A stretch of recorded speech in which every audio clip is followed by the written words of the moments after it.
Assalamualaikum warahmatullahi wabarakatuh. Perkenalkan, nama saya Rara Angguntias dari kelas 11 MIPA 4. Di sini saya akan mereview materi tentang isi pokok kitab-kitab Allah dari zaman ke zaman. Fungsi iman kepada kitab Allah. Iman kepada kitab Allah artinya meyakini sepenuh hati bahwa Allah telah menurunkan kitab kepada nabi atau rasul yang berisi wahyu untuk disampaikan kepada seluruh umat manusia. Di dalam Al-Quran disebutkan bahwa ada 4 kitab Allah yang diturunkan kepada para nabinya. 4 kitab tersebut yaitu 1. Kitab Taurat kepada Nabi Musa alaihissalam, 2. Kitab Zabur kepada Nabi Daud alaihissalam, 3.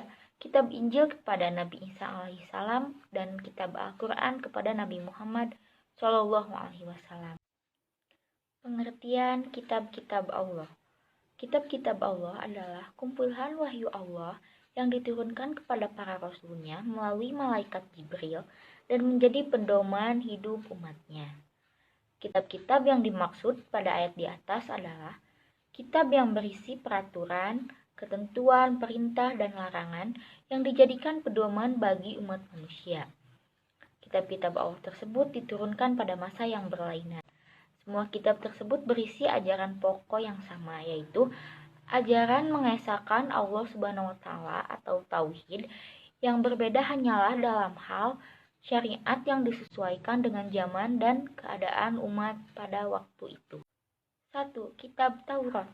Kitab Taurat adalah satu kitab suci yang diwahyukan Allah Subhanahu wa Ta'ala kepada Nabi Musa alaihissalam. Kitab Taurat menjadi petunjuk dan bimbingan bagi Bani Israel. Firman Allah Quran Surat Al-Isra ayat 2. Bismillahirrahmanirrahim.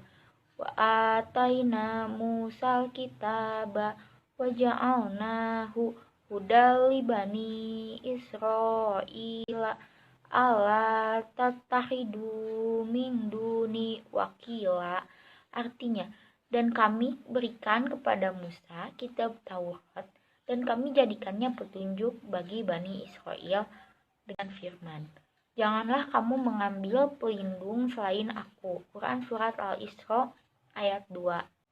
Isi pokok kitab Taurat dikenal dengan 10 hukum atau 10 firman. 10 hukum diterima Nabi Musa alaihissalam di atas Bukit Tursina atau Gunung Sinai. 10 hukum tersebut berisi asas-asas keyakinan atau akidah dan asas-asas kebaktian atau syariah seperti berikut. 1. Tiada Tuhan selain Allah Subhanahu wa Ta'ala. 2. Jangan menyembah berhala.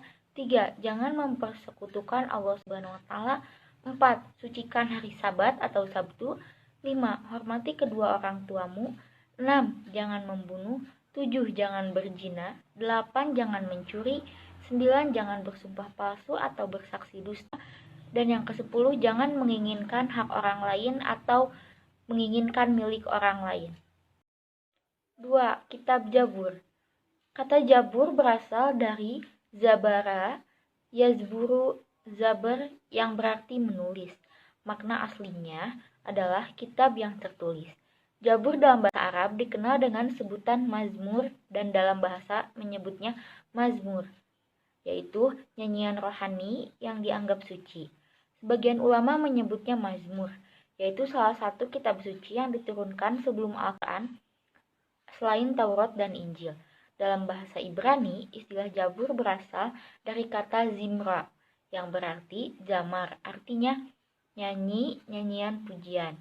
Zabur adalah kitab suci yang diturunkan Allah Subhanahu wa Ta'ala kepada kaum Bani Israel melalui utusannya yang bernama Nabi Daud alaihissalam. 3. Kitab Injil.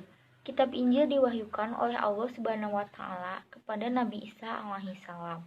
Kitab Injil yang asli memuat keterangan-keterangan yang benar dan nyata, yaitu perintah-perintah Allah Subhanahu wa Ta'ala agar manusia mengesahkan dan tidak menyekutukannya dengan suatu apapun.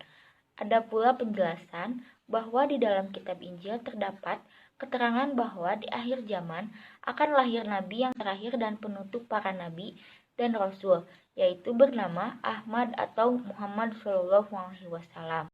Kitab Injil diturunkan kepada Nabi Isa alaihissalam sebagai petunjuk dan cahaya penerang bagi manusia. Mengajarkan tauhid kepada umatnya atau pengikutnya. Tauhid di sini artinya mengesahkan Allah dan tidak menyekutukannya. 4. Kitab Al-Quran. Al-Quran diturunkan oleh Allah Subhanahu wa Ta'ala kepada Nabi Muhammad SAW melalui malaikat Jibril. Al-Quran diturunkan tidak sekaligus, melainkan secara berangsur.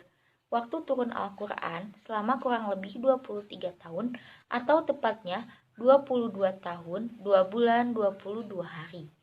Terdiri atas 30 juz, 114 surat, 6.236 ayat, 74.437 kalimat, dan 32.534 huruf. Wahyu pertama adalah surat Al-Alaq ayat 1-5. Diturunkan pada malam 17 Ramadan tahun 610 Masehi di Gua Hiro. Ketika Nabi Muhammad SAW sedang berhalwat, dengan diterimanya wahyu pertama ini, Nabi Muhammad SAW diangkat sebagai Rasul, yaitu manusia pilihan Allah Subhanahu wa Ta'ala. Isi Al-Quran. Adapun isi pokok Al-Quran adalah sebagai berikut. 1. Akidah atau keimanan. 2. Ibadah, baik ibadah mahdah maupun goiru mahdah. 3. Akhlak, seorang hamba kepada Khalik, kepada sesama manusia dan alam sekitarnya. 4. Muamalah, yaitu hubungan manusia dengan sesama manusia. 5. Qisas, yaitu cerita dan rasul, orang-orang soleh dan orang-orang yang ingkar.